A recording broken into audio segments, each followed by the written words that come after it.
नमस्कार मित्रांनो, मी बापू गायकवाड. आचारसंहितेमुळे बऱ्याचशा जाहिराती पेंडिंग होत्या. आचारसंहितेमुळे बऱ्याचशा एक्झामचे निकाल पेंडिंग होते. आचारसंहितेमुळे बऱ्याचशा एक्झामचे निकाल तर लावले, याद्या पण लागल्या, पण नियुक्ती देण्यात आली. सो या तीनही प्रश्नांचं उत्तर तुम्हाला या व्हिडिओमध्ये मी देणार आहे. आता व्हिडिओमध्ये उत्तर म्हणजे लोकमत न्यूजपेपरला आलेली ही महत्वाची बातमी आहे. आजच इंटरनेटद्वारे ही माहिती प्रसिद्ध करण्यात आली आहे. त्या माहितीच्या आधारे मी तुम्हाला सांगू इच्छितो की आचारसंहिता उठणार आहे आणि यानंतर बऱ्याचशा जागा येणं अपेक्षित आहे. बरेचसे जे डिपार्टमेंट आहेत त्यांनी ऑलरेडी या आचारसंहितेमध्ये बऱ्याचशा जागा ऑलरेडी त्यांनी वॅकन्सी काढून ठेवलेली आहे. त्या डिपार्टमेंटचे मंत्री महोदय, प्रशासकीय अधिकारी यांच्या मार्फत ह्या जाहिराती येणं अपेक्षित आहे, असं न्यूजपेपरला बातमी आहे. आणि न्यूजपेपरला ही आली बातमी तुमच्यासमोर थोडक्यात दाखवतो. बघा, त्यात सांगितलंय की राज्यात 4 जून नंतर नोकर भरती सुसाट, म्हणजे नोकर भरतीचं प्रमाण वाढणार आहे. नोकर भरतीचे जाहिरात येणार आहे.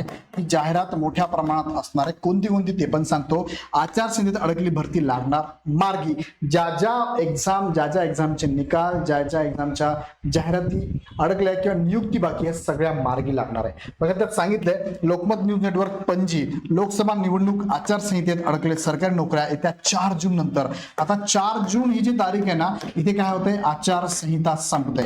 काय, आचारसंहिता संपणार आहे. आता बऱ्याच जणांना असं वाटतं की 20 मे ला शेवटचा टप्पा महाराष्ट्रात झाला म्हणजे आचारसंहिता संपली. नाही, 4 जूनला काउंटिंग आहे. 4 जून नंतर तुमची आचारसंहिता संपणार आहे.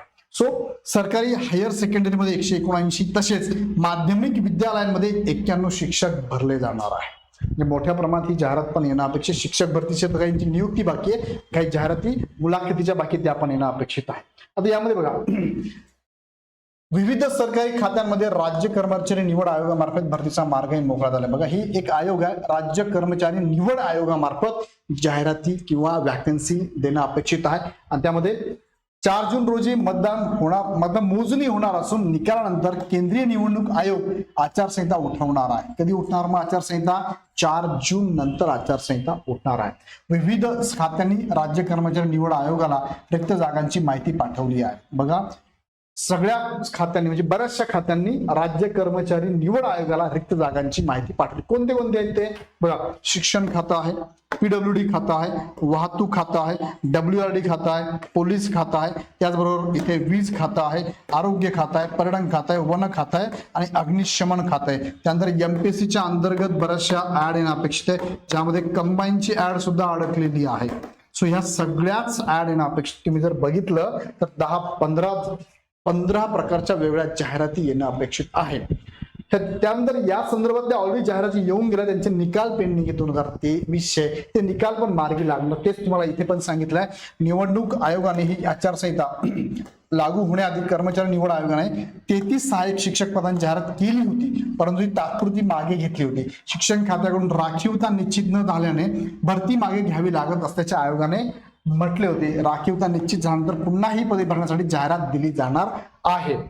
सरकारी खात्यात मंत्र्यांचा वशिला ही उमेदवारांसाठी जमेची बाजू असू नये, वशिलेबाजी बंद व्हावी व भरतीमध्ये पारदर्शकता यावी या उद्देशाने कर्मचारी निवड आयोगाची सरकारने स्थापना केलेली आहे. मल्टीटास्किंग ते LDC म्हणजेच कनिष्ठ लिपिक आदी पदांसाठी 1 वर्षाचा पूर्वानुभव किंवा 1 वर्ष शिकाऊ उमेदवारी अनिवार्य असेल, असे मुख्यमंत्री त्या डिपार्टमेंटचे प्रमोद सावंत यांनी याआधीच जाहीर केले होते.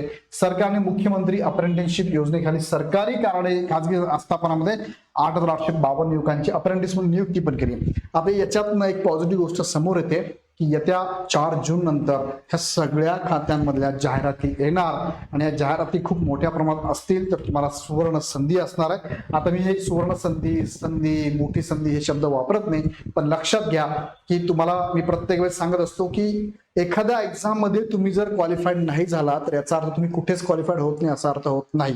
तिथे कुठे चुकलात, काय चुकलात, तुमचे वीक पॉईंट काय, याच्यावरती काम करायचंय, पुढच्या आगामी येणाऱ्या एक्झामला सामोरं जायचंय. एखाद्या मोठ्या एक्झामची तुम्ही तयारी करताय, for example UPSC, MPSC, combine, गट ब ची, तिथे जर तुमचं सक्सेस होत नसेल तर ऑप्शन तुम्ही तो सोडून देणं हा ऑप्शन आहे. त्याच्या खालच्या एक्झाम म्हणून तुम्हाला ऑप्शन बघायला हरकत नाही, कारण ह्या लेवलला तुम्ही इतका जबरदस्त अभ्यास केला असतो त्याच्या खालच्या लेवलच्या एक्झाम तुम्ही इझिली क्रॅक करू शकता. सो थोडं खाली यायला शिका, ऑप्शन बदलायला शिका. नाहीतर करायचं तर मला राज्यसेवाच करायची, करा तर मला कंबाईनच करायची, नाही तर मी करणारच नाही, हा अट्टहास थोडासा बाजूला ठेवा. कारण तुम्ही 1 वर्ष 2 वर्ष वेळ दिलेला आहे, त्याच्यानंतर तुम्ही जर सक्सेस होत नसाल तर खालच्या एक्झाम तयारी चालू ठेवा. आणि ह्या ज्या डिपार्टमेंटच्या एक्झाम आहे तुम्हाला माहिती, यामध्ये 4च सब्जेक्ट असतात, मराठी, इंग्लिश, जीके, जीएस आणि मॅथ रिजनिंग असतं. सो या टॉपिकचा अभ्यास तुमचा चांगल्या प्रमाणे झाला असेल तर तयारीत राहा. 4 जून नंतर ह्या जाहिराती येणं अपेक्षित आहे. कंबाईनची सुद्धा जाहिरात 4 जून नंतर येणं अपेक्षित आहे. त्यामध्ये अजून सांगितलंय की लवकरच नियुक्तीपत्रे, जे म्हणजे काय हेल्पर, मीटर रीडर जे आहे वीज खात्यामध्ये मुलाखती पूर्ण झाल्या, त्यांची नियुक्ती बाकी, त्यांची सुद्धा नियुक्तीपत्र आता देण्यात येणार आहे. शिक्षक भरतीचा मार्ग मोकळा झाला, तलाठीचा मार्ग मोकळा झालाय. ज्या झेडपीच्या जागा किंवा ज्यांची एक्झाम बाकी आहे त्यांच्या एक्झाम सुद्धा आता काही 4 जून नंतर अनाऊन्स केल्या जाऊ शकतात. आणि साधारणतः सप्टेंबरमध्ये तुमची कंबाईनची एक्झाम सुद्धा होण्याचे चान्सेस आहेत. सो तयारीत राहा. काही अजून प्रश्न असतील तर कमेंट बॉक्समध्ये नक्की कळवा. तुमचे सजेशन आम्हाला कळवा. व्हिडिओ आवडला तर लाईक करा, चला चॅनल सबस्क्राईब करून ठेवा, कारण प्रत्येक गोष्टीची माहिती तुम्हाला या चॅनलवरती मिळणार आहे. पुन्हा भेटूया नेक्स्ट व्हिडिओमध्ये. धन्यवाद.